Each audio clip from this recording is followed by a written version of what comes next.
فاطمہ مغرب کی نماز پڑھ کر جائے نماز پر ہی بیٹھی تھی. دل انتہائی مضطرب تھا، دھڑکن کنٹرول میں نہیں آ رہی تھی اور وہ الجھ چکی تھی کہ وہ کیا کرے اور کیا نہ کرے. اب تو آنسو بھی جیسے رک کر گلے کا پھندا بنے ہوئے تھے. اگر آج نہ کروں تو منگنی ہو جائے گی، ایک بار پھر کر لوں گی. باہر پردہ کرتی ہوں نا کہ اتنا کافی نہیں ہے ابھی. مجھے لگتا ہے آہستہ آہستہ کرنا چاہیے، اتنے لوگوں کا سامنا کرنا آسان تھوڑی ہے. ماما لوگوں نے مجھے نہیں چھوڑنا. اگر میں نے حیدر بھائی کے سسرال والوں کے سامنے پردہ کیا تو کیا میں ان کے سامنے ایسے ہی چلی جاؤں جیسے میں باپردہ رہا کرتی تھی؟ پھر کیا فائدہ میرے قرآن پڑھنے کا اگر میں نے اللہ کا حکم جان کر بھی عمل نہ کیا؟ یا میں کمرے سے ہی نہ نکلوں؟ ہائے اللہ، اللہ اکبر. وہ سر پکڑ کر بیٹھ گئی. 1 گھنٹے بعد تقریب کا آغاز ہونے والا تھا. ہزاروں خیال اور وسوسے اس کے دماغ کو الجھائے ہوئے تھے. اللہ تعالیٰ مجھے بتائے میں کیا کروں، مجھے کچھ سمجھ نہیں آ رہا. اس نے بے بس ہوتے ہوئے کہا، جب بھی ٹوٹنے لگو، جب بھی دنیا سے تھک جاؤ، جب بھی اللہ کی یاد آئے، جب کبھی کسی سوال کا جواب چاہیے، اسے کھول کر پڑھ لینا. اسے قرت کی بات یاد آ گئی جو اس نے فاطمہ کو اپنے قرآن دیتے ہوئے کہی تھی. وہ تیز سے جائے نماز سے اٹھی اور بھاگ کر الماری سے قرآن پاک کھول کر نکالا. یہ وہ کتاب ہے جو انسان کو ہر معاملے میں رہنمائی فراہم کرتی ہے. اس کے پہلے پیج پر فاطمہ نے اپنی ہاتھ سے لکھی لائن کو دہرایا. فاطمہ قرآن کو مضبوطی سے پکڑتے ہوئے بیڈ پر بیٹھ کے اپنی سوچوں میں محو. وہ بھی قرآن پاک کے صفحات پلٹ ہی رہی تھی کہ مسز ریان کمرے کا دروازہ کھول کر آئی. فاطمہ وہ گفٹس. ارے یہ کون سا وقت ہے قرآن پڑھنے کا؟ اسے قرآن کھولا دیکھ کر انہوں نے اپنی ادھوری بات چھوڑ کر فوراً پوچھا، جی ماما بس دل بے چین ہو رہا تھا اس لیے. تم اور تمہارا دل بند کرو اسے. جب دیکھو ایک ہی کام، جلدی سے ریڈی ہو کر باہر آؤ. تمہارے تایا ابا کی فیملی آ گئی ہے. انگلینڈ سے ان کا بیٹا آکاشا بھی آیا اور باہر ویٹ کر رہے ہیں. جلدی آؤ. جی. اسے اپنی آواز حلق میں پھنستی ہوئی محسوس ہوئی. مسز ریان دروازہ بند کر کے جا چکی تھی. یا اللہ. آنسو ٹپ ٹپ بہہ کر قرآن کے صفحات بھگو رہے نکلے. میں ان کا سامنا کیسے کروں اللہ؟ اس نے روتے ہوئے قرآن کے کھلے صفحات کو دیکھا. اسے یقین تھا کہ اس کا رب کوئی ضرور جواب دے گا. سامنے یہ آیت تھی،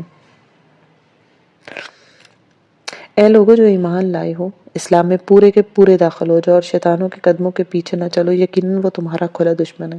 سورہ بقرہ آیہ نمبر 208. پڑھی اور بس. یہ مسز ریان کی بیٹی ہے، اسے کیا ہوا؟ شاید چہرے پر کچھ ہوا ہے جو چہرہ چھپا رہی ہے. ایسے ماسیوں کی طرح کیوں گھوم رہی ہے؟ بھائی کی رسم ہے، بہنیں تو بہت خوشی مناتی ہیں، یہ ایسے کیوں چھپتی پھر رہی ہے؟ ہال نما ڈیکوریٹڈ لاؤنج میں حیدر سے زیادہ فاطمہ کو ڈسکس کیا جا رہا تھا. فاطمہ سب سے خوش اخلاقی اور محبت سے مل رہی تھی. اس نے ڈریس تو وہی پہنا تھا جو ماما نے ڈیزائن کروایا تھا، مگر اوپر سے ایک بڑی چادر لے کر اس نے خود کو ڈھانپ لیا تھا جس کی وجہ سے اس کے سارے کپڑے چھپ گئے تھے. اس نے میک اپ بھی کیا تھا، البتہ جب کسی مرد کے سامنے سے گزرتی یا کوئی مرد اس کے سامنے سے گزرتا تو وہ فوراً اپنے چہرے کو چھپا لیتی کہ آنکھیں بھی نظر نہ آتی. سب خاندان والوں کی چپتی نظریں اور مختلف سوالات کو بالکل اگنور کرتی وہ سب کو بس ایک ہی جواب دے رہی تھی، جی الحمدللہ، اللہ کی توفیق سے قرآن کے حکم پر عمل کر کے میں نے مکمل پردہ شروع کر دیا. مسز ریان فاطمہ کے آنے سے لاعلم اپنی فرینڈز کے سرکل میں حیدر کی تعریف، سسرال والوں کی تعریفوں کے پل باندھنے میں مصروف تھیں کہ اچانک ان کی دوست سارا نے منہ سکیڑتے ہوئے کہا، یہ آپ کی بیٹی فاطمہ ایسے کیوں پھر رہی ہے؟ مسز ریان نے اپنی بات ادھوری چھوڑ کر فاطمہ کو دیکھا جو سب سے گلے لگ کر مل رہی تھی. بچی نے پردہ شروع کیا ہے، بہت اچھی بات ہے. آج کل کے دور میں تو لڑکیاں بے حیا ہی ہوتی جا رہی ہیں. بہت خوشی ہوئی جوانی میں ایسی استقامت دیکھ کر. آپ بہت خوش قسمت ہیں مسز ریان، ورنہ میں تو اپنی بچیوں کو کتنی ہی بار کہہ چکی ہوں کہ کم از کم دوپٹہ اوڑھ لو.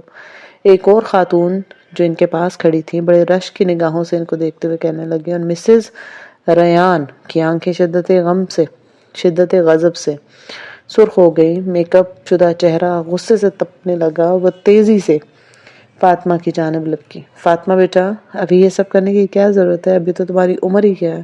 ابھی تو جوانی کی بہاریں دیکھنی ہے. تائی امی نے الجھی نظروں سے دیکھتے ہوئے سمجھانا چاہا، گویا نے فاطمہ اس وقت مظلوم لگ رہی تھی. میری پیاری تائی امی، یہی تو عمر ہے اللہ کو راضی کرنے کی. بڑھاپے میں تو ہر کوئی اللہ کو راضی کر لیتا ہے. مزہ تو تب ہے نا اطاعت کا جب اپنی جوانی دے دی جائے. آپ کو پتہ ہے ایسا نوجوان جس کی زندگی عبادت میں گزرے وہ قیامت کے دن عرش کے سائے تلے ہوگا. قرآن کہتا ہے. فاطمہ نقاب میں ہی نے جواب دے رہی تھی کیونکہ پیچھے تایا ابو اور ان کا بیٹا کاشا بیزاری والی عجیب نظروں سے فاطمہ کو دیکھ رہے تھے۔ فاطمہ کو کاشا کی وجہ سے چہرہ چھپانا پڑ رہا تھا۔ ابھی بات مکمل ہی ہوئی تھی کہ پیچھے سے مسز ریان نے آ کر فاطمہ کا بازو پکڑا اور بازو پکڑ کر اپنی طرف کھینچا۔ سوری زنیرہ آپا، مجھے فاطمہ سے بات کرنی ہے۔ جی کوئی بات نہیں۔ مسز ریان ان سے اجازت دیتے ہوئے فاطمہ کو کھینچ کر ان کے کمرے میں لے گئیں۔ دروازہ بند کرتے ہوئے انہوں نے اس کے چہرے پر تھپڑ دے مارا۔ یہ کیا گل کھلاتی پھر رہی ہو؟ ہاں، تمہیں منع کیا تھا نا، ایک بار بات سمجھ نہیں آتی تمہاری؟ فاطمہ اچانک ہونے والے ری ایکشن کے لیے بالکل تیار نہیں تھی۔ وہ حیران پریشان تھپڑ پڑنے کی وجہ سے سرخ تپتے گال پر ہاتھ رکھے مسز ریان کی طرف پھٹی آنکھوں سے دیکھ رہی تھی۔ مسز ریان گویا اس پر غرائیں۔ تمہیں پتہ تمہاری شاہی امی آج خصوصاً آکاشا کو کس لیے لے کے آئی ہیں؟ وہ مجھ سے تمہارا ہاتھ مانگ رہی تھی، اور اب میں نے کیا بتاؤں کہ ان کی نوابزادی کا دماغ خراب ہو گیا ہے۔ مسز ریان کا سانس پھول چکا تھا۔ ان کا بس چلتا تو اسے مارنا شروع کرتی، مگر وہ موقع کا لحاظ کرتے ہوئے ٹھہر گئی تھی۔ ان کا بی پی ہائی ہو رہا تھا۔ ماما آپ پلیز ریلیکس کریں، یہاں بیٹھے میں آپ کو پانی دیتی ہوں۔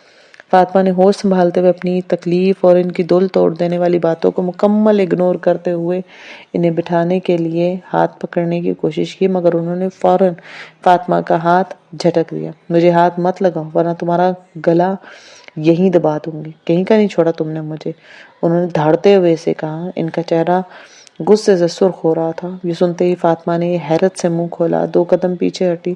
میں نے کوئی گناہ تو نہیں کیا ماما، یہ ہمارے معاشرے میں گناہ ہی سمجھا جاتا ہے، سمجھ آئی تمہیں؟ مجھے معاشرے کی پرواہ نہیں ہے ماما، میں اللہ کو راضی رکھنا چاہتی ہوں۔ فاطمہ نے ان کی سخت بات کے جواب میں نہایت دھیمے اور روحانسی میں کہا، خدا کا واسطہ ہے بس کر دو فاطمہ، مجھے بتاؤ تمہارا رشتہ کیسے ہوگا؟ کون تمہیں اپنی بہو بنائے گا ایسے؟ اور ایسے میں تمہاری تائی امی نے بھی انکار کر لیا تو ہم کہاں سے تمہارے لیے مولوی ڈھونڈتے پھریں گے؟ مجھ پر نہیں تو اپنے بوڑھے باپ پر کے بڑھاپے پر ہی رحم کر لو۔ وہ شدید غصے سے رو دینے کے قریب تھی۔ ماما، جو اللہ نے میرے لیے لکھا ہے نا وہ مل جائے گا۔ اللہ اپنے راستے پر چلنے والوں کو کبھی اکیلا نہیں چھوڑتے۔ میرے پردہ کرنے سے میری قسمت میں لکھا شخص تقدیر سے تو نہیں مٹ جائے گا نا؟ البتہ اس اطاعت کی وجہ سے میں اللہ کے آگے میری زندگی کو مزید خوبصورت بنانے پر قادر ہوں۔ تم آخر کس خوابوں کی دنیا میں رہتی ہو؟ تمہیں نہیں پتا آج دین پڑھی لڑکیوں کی یا تو شادیاں نہیں ہوتی یا ان کی طلاقیں ہو جاتی ہیں؟ خدا کا واسطہ ہے اتنی ایکسٹریمسٹ مت بنو کہ بعد میں پچھتاتی پھرو۔ تمہیں یاد ہے نا جہاں بچپن میں تم قرآن پڑھا کرتی تھی، ان مولوی صاحب کی بیٹی کو طلاق ہو گئی ہے، باقی بیٹیاں بھی کتنا عرصہ گھر بیٹھے رہی تھیں۔ ماما، طلاقیں تو ان کی بھی ہو جاتی ہیں جو دین نہیں پڑھتی ہیں، اور جہاں تک ان مولوی صاحب کا تعلق ہے تو ان کی بیٹیاں آج بھی اپنے گھروں میں خوش ہیں، اسلام کے مطابق زندگی گزار رہی ہیں۔ ابھی بات مکمل نہیں ہوئی تھی کہ کمرے کے دروازے پہ دستک ہوئی۔ موم، آپ ادھر ہیں؟ حیدر بھائی کے سسرال والے آ گئے۔ سیف نے تھوڑا سا دروازہ کھول گیا، عجیب سی نگاہوں سے فاطمہ کو دیکھتے ہوئے مسز ریان سے کہا اور چلا گیا۔ دیکھا زبان تمہاری کیسے چلتی ہے؟ ذرا رسم ہو لینے دو پھر دیکھنا میں تمہارے بابا کس پہ بات کرتی ہوں اور وہ تمہیں کیسے سیدھا کرتے ہیں، اور خبردار جو تم اس حال میں کمرے سے باہر آئی۔ ماؤں، مجھے ملنے حیدر کے۔ فاطمہ کی بات پوری ہونے سے پہلے مسز ریان اپنے چہرے کو تھپکتے ہوئے کمرے سے باہر نکل گئی اور وہ دروازہ باہر سے لاک کر گئی۔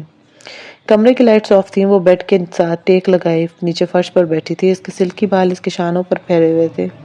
مسلسل رونے کی وجہ سے اس کی آنکھوں کا کاجل پھیل چکا تھا۔ اس کے پیٹ میں آج پھر سے درد اٹھنے لگا تھا جو کچھ دن پہلے بالکل ختم ہو گیا تھا، اور وہ درد اور اس کا تذکرہ کرنا ہی بھول گئی تھی، مگر اس کے پیٹ کے درد سے زیادہ اس کی روح اذیت میں تھی۔ اس کا دل چور چور تھا۔ وہ اپنی ماں کا ہاتھ اٹھانا، اس کی باتیں، طنز، چپتی ہوئی نظروں، سب کو بھول جانا چاہتی تھی۔ وہ تو اکلوتی تھی نا، لاڈلی تھی، وہ جیسے سب محبت سے دیکھتے تھے۔ آج اس کی نظروں کے تیر، ان سب کی نظروں کے تیر اس کے دل کو چھو رہے تھے۔ باہر سب خوشیاں منا تھے، مگر کون جانتا تھا اس گھر میں ایک ایسی دیوار ہے جس کے پار ایک معصوم سی لڑکی اپنے دل کے ٹکڑے جوڑنے میں مصروف ہے۔ ادھر بلند ہوتے کہکہوں میں دیوار کے اس پار بیٹھی لڑکی کی سسکیاں عرش پر سنی جا رہی تھی، مگر وہ صبر کر رہی تھی، صبر جمیل، خوبصورت صبر۔ اسے صبر ہی تو کرنا تھا۔ اسے قرۃ العین کی ایک ایک بات یاد تھی۔ وہ کیسے بھول سکتی تھی وہ آیت جس میں اللہ تعالیٰ نے وعدہ کیا تھا کہ برائی کے جواب میں اچھائی کرنے والوں کے دشمن بھی دوست بن جاتے ہیں۔ اسے سب کو اپنا ساتھی بنانا تھا، دین کا ساتھی، سب کے ساتھ جنت میں جانا تھا، اس لیے اس کا صبر کرنا لازم تھا۔ اس نے زبان سے کوئی شکوہ نہیں کیا۔ وہ جانتی تھی کہ اللہ کی رضا پانا کوئی آسان کام نہیں ہے۔ اسے شدت سے محسوس ہوا کہ طائف والوں کے پتھروں نے حضور پاک صلی اللہ علیہ وسلم کے جسم تو چھوڑو، ان کا دل کتنا زخمی کیا ہوگا، مگر انہوں نے اللہ کے لیے برداشت کیا نا، ان سب کو معاف کیا، حالانکہ انہیں اختیار دیا گیا تھا کہ وہ ایک اشارے پر پوری وادی کو تباہ کر سکتے تھے۔ میں نے سب کو آپ کی رضا کی خاطر معاف کیا اللہ۔ اس نے آنسو صاف کرتے ہوئے معصوم لہجے میں کہا، میں بھی وہی کہوں گی جو رسول پاک صلی اللہ علیہ وآلہ وسلم نے طائف کے موقع پر پتھر کھا کر کہا تھا، شاید ان کی طائف والوں کی نسلوں میں ایمان ہوں۔ میں بھی آپ سے اچھی امید رکھتی ہوں اللہ، ان تانوں کے پتھر کھانے کے بعد، دل کے زخمی ہونے کے بعد، کہ اگر شاید ایک ایسا وقت آئے کہ یہ لوگ میرے ساتھ دین کے ساتھ ہی بن جائیں۔ مجھے آپ سے بہت امید ہے، آپ انہیں ہدایت دیں اور انہیں اپنے رستے میں میرا مددگار بنائیں۔ وہ یہ کہتے ہوئے اپنے آنسو روکنے کی ناکام کوشش کر رہی تھی، مگر اس کا کرب، اس کا درد، اس کا ہر ایک آنسو کہیں اوپر محفوظ کیا جا رہا تھا، بدلے کی خاطر، خوبصورت منزل کی خاطر۔ آنسو گر رہے تھے مگر اس کا رب غافل نہیں تھا، وہ تو بہت قدردان ہے، اپنے رستے پہ زخم کھانے والوں کے لیے بہت مہربان۔ تو بتاؤ ذرا، جہیز کہاں سے بنائے گا؟ ابھی تو بہن کی شادی ہے شہریار، ابھی تو بہن کی شادی کی ہے تو نے شہریار۔ اماں اللہ کرم کرتا ہے، دیکھیں مجھے اللہ نے اتنی اچھی جاب دے دی ہے، سارا قرض اتار چکا ہوں، بس چند مہینے میں اتنی سیونگ کر لوں گا کہ اپنا کمرہ سیٹ کر لوں۔ اف میرے خدایا، تو کیوں اپنے سر مصیبت لینا چاہتا ہے؟ یہ لڑکی والوں کی ذمہ داری ہوتی ہے، پہلے تجھے دیندار پردے والی لڑکی چاہیے تھی۔ میں چپ رہی، اب تیری نئی ڈیمانڈ ہے کہ ماں کے بھی کچھ ارمان ہوتے ہیں یار، تو میرا اکلوتا بچہ ہے۔ اماں میری جان، میں کون سا آپ کے ارمان توڑنے والا ہوں، میں بس یہی کہہ رہا ہوں کہ میں جہیز نہیں لوں گا، اور انشاءاللہ آپ دیکھنا وہ بہت اچھی بہو ثابت ہوگی آپ کی۔ شہریار نے مسکراتے ہوئے اپنی ماں کے گردن میں بازو ڈالتے ہوئے کہا، نہ تجھے کیسے پتا وہ اچھی بہو ثابت ہوگی؟ تو نے اسے دیکھا بھی نہیں ہے کبھی تو؟ شہریار نے اپنی ماں کے طرف دیکھ کر کہا، نہیں دیکھا تو نہیں ہے، مگر مجھے اپنے رب اور اپنی دعاؤں پر بھروسہ ہے کہ وہ بہترین ہی دیں گے۔ اس نے شرمیلی مسکراہٹ کے ساتھ کہا۔ اس کی بات سن کر اس کی ماں نے ہنستے ہوئے اس کے چہرے کو چوم لیا۔ اللہ تجھے سدا سکھی رکھے، آمین، یہ کہتے وہ اپنی ماں کی گود میں سر رکھ کر لیٹ گیا۔ اسے امید تھی کہ اس کی والدہ مان جائیں گی۔ اس نے قرۃ العین کا انتخاب اسے دیکھے بغیر صرف اس کے دین کی بنیاد پر کی تھی، چونکہ شریعت نکاح سے پہلے ایک دوسرے کو دیکھنے کی اجازت دیتی ہے، مگر یہ شہریار کا اپنا فیصلہ تھا۔ اسے قرۃ العین کے پردے نے ہی مطمئن کیا تھا۔ نائلہ کی شادی کو 3 ماہ ہو گئے تھے، اور شادی کے 2 ہفتوں کے بعد ہی شہریار کو ایک اچھی جگہ جاب مل گئی تھی۔ اس جاب کی وجہ سے اس نے قرض بھی اتار دیا اور بک سٹور کو بھی رینٹ پر دے دیا۔ اب اس کا سیکنڈ ٹائم اپنی پڑھائی مکمل کرنے میں لگتا تھا۔ حالات پہلے سے بہتر ہو رہے تھے، اس لیے اس نے پورا ارادہ کر رکھا تھا کہ اسے جہیز کی رسم کو توڑنا ہے۔ اس رسم کی وجہ سے نہ جانے کتنے غریب باپوں کی بیٹیاں اپنے بال جوانی میں ہی سفید کر لیتی ہیں، کتنی بہنوں کے ارمان دھورے رہ جاتی ہیں، کتنے ہی غریب والدین قرض کے بوجھ تلے دب جاتے ہیں۔ اس کا پکا ارادہ تھا کہ انشاءاللہ وہ پہل کرے گا، شاید اسے دیکھ کر بہت سارے لوگ یہ قدم اٹھائیں اور دوسروں کے لیے بھی نکاح کے راستے کو آسان بنائیں۔ لڑکی لڑکی لڑکی، تم نے مجھے بتایا کیوں نہیں؟ رکو ذرا میں بتاتی ہوں تمہیں۔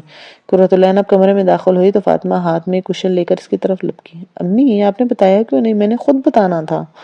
وہ اچانک یہ سب دیکھ کر مصنوعی ناراضگی کا اظہار کرتے ہوئے کمرے سے بھاگتے ہوئے کہنے لگی، فاطمہ 1 ہفتے بعد حیدر کی منگنی کی مٹھائی لے کر قرۃ کے گھر آئی تو آنٹی نے اسے قرۃ کے رشتے کے بارے میں بتایا۔ اسے بہت خوشی ہو رہی تھی، اس خوشی میں وہ اپنا سارا غم بھی بھول گئی۔ نہیں تم رکو تو صحیح ذرا، یہ تو آنٹی نے بتایا، ورنہ تو میڈم نے ابھی بھی نہیں بتانا تھا، ہے نا؟ اب پتہ چل گیا نا؟ وہ صحن میں ہنستی ہوئی قرۃ العین کو پکڑنے کے لیے اس کے پیچھے بھاگ رہی تھی کہ اچانک سے دروازہ کھلا اور معاذ اندر آیا، مگر ان دونوں کو ایسے بھاگتے ہوئے دیکھ کر ٹھٹک کر رہ گیا۔ قرۃ العین کو تو جیسے احساس ہوا، وہ فوراً رکی اور دروازے کی جانب مڑ کر دیکھا۔ اس کے پیچھے فاطمہ بھی فوراً رک گئی۔ معاذ کو دیکھتے ہی فاطمہ نے یک اپنے اسکارف کا پلو اوپر کر کے نقاب کر لیا تھا اور گھبرا کر قرۃ العین کی طرف سوالیہ نظروں سے دیکھنے لگی۔ اسے بالکل اندازہ نہیں تھا کہ قرۃ العین کا بھائی ادھر ہی ہوتا ہے۔ بھیا آپ نے دستک نہیں دی؟ وہ معذرت میں کچھ جلدی میں تھا، معاذ نے جلدی سے سنبھلتے ہوئے نگاہوں کو جھکاتے ہوئے کہا اور تیز سے اپنے کمرے کی طرف چلا گیا۔ سوری فاطمہ، بھیا کبھی ایسے گھر میں بتائے بغیر داخل نہیں ہوئے، مگر آج ہو گئے۔ آ جاؤ ہم کمرے میں چلتے ہیں۔ فاطمہ خاموشی سے سر جھکائے اس کے پیچھے جانے لگی۔ ایک لمحے کے لیے اس کا دل چاہا کہ وہ مڑ کر اس نامحرم کو دیکھے جس کا پورا گیٹ اپ ہی سنت میں ڈھلا ہوا تھا۔ اس کا دل پوری طرح سے اس کی طرف مائل ہو گیا تھا اور مڑنے ہی لگی تھی کہ پھر سے اللہ کا حکم یاد آ گیا۔ اور مومن عورتوں سے کہہ دیجئے کہ وہ اپنی نگاہوں کو جھکا لیا کرے. سورہ نور آیہ نمبر 31. اس نے فوراً اعوذ باللہ پڑھ کر اس خیال کو جھٹک دیا اور کمرے میں چلی گئی. تو موم اس میں حرج ہی کیا؟ ہر ایک کو اپنے لائف پارٹنر چننے کا حق ہے، ہر ایک کی اپنی لائف ہے، ہر ایک کو جینے کا حق ہے. فور گاڈ سیک یار، اب آپ لوگ اسے بہانہ مت بنائیے. زنیشہ نے 2 ٹوک الفاظ میں اپنی ماں مسز فاروقی سے کہا، زونی میں تمہیں ایسے گھر میں بیعت ہوں جہاں بعد میں تمہاری مرضی کا لائف سٹائل ہی نہ ہو، اور وہاں تم ہنی ایسے نہیں رہ سکتی. میرا تو دل بالکل نہیں مانتا. او موم پلیز، آپ نے حیدر کی ماما اور ان کے لائف سٹائل کو دیکھا ہے نا. انفیکٹ میں نے ان کے پورے گھر میں کسی قسم کی کوئی پابندی نہیں دیکھی. اب اگر کسی نے حیدر کی سسٹر نے اپنا کوئی لائف سٹائل چوز کیا ہے تو آئی ڈونٹ تھنک سو کہ ہمیں اس کو لے کر اس طرح کے خدشات ظاہر کرنے چاہیے. یہ اس کی اپنی لائف ہے. زنیشہ نے کمان جیسی بھوؤں کو اوپر کر کے کندھے اچکاتے ہوئے کہا، اوکے ہنی، میں تمہارے ڈیڈ سے بات کروں گی. وہ ویسے بھی پریشان ہو رہے تھے. اگر تمہیں کوئی اعتراض نہیں تو ہمیں بھی اپنی بیٹی کی خوشی میں خوش ہونا ہے. مسز فاروقی نے پیار سے زنیشہ کے گل کو تھپک کر اس کے ڈائی شدہ بال سہلاتے ہوئے کہا. حیدر کے سسرال فاروقی صاحب کی فیملی کو فاطمہ کے پردے کا پتہ چل چکا تھا. مسلسل 2 تقریبات پر ریان صاحب کی اکلوتی بیٹی کی غیر موجودگی ان کے لیے تشویشناک تھی. اس لیے حیدر کی رسم کے بعد مسز ریان نے خود سارا معاملہ انہیں بتا کر ان سے معذرت کی اور اپنی بیٹی کے جنونی رویے کے لیے شرمندگی کا اظہار کیا. مسز فاروقی تب تو کچھ نہ کہہ پائیں، مگر گھر آ کر کئی دن تک انہوں نے ان کی اپنی فیملی میں اس معاملے کو لے کر بہت سے خدشات پیدا ہو رہے تھے. زنیشہ ہمیشہ سے آزاد خیال تھی. اس میں کسی بھی قسم کی روک ٹوک نہیں تھی. ان کی فیملی ریان صاحب کی فیملی سے زیادہ ایلیٹ تھی. دین تو بس نام کا تھا، اور یہ نام بھی پاسپورٹ یا آئی ڈیز پر یا ریلیجن کے خانے کو پر کرنے کی حد تک. اس آزاد خیالی کا نتیجہ یہ ہوا کہ میڈیکل کالج میں ہی زنیشہ اپنے فیلو حیدر کی محبت میں مبتلا ہو چکی تھی. زنیشہ کی خوشی کی خاطر اس کے پیرنٹس نے ہمیشہ اس کی ہر جائز ناجائز خواہش کا احترام کیا، مگر یہاں آ کر اس رشتے کے معاملے میں اور اس طرح کی فیملی میں انہیں سوچنے پر مجبور کیا.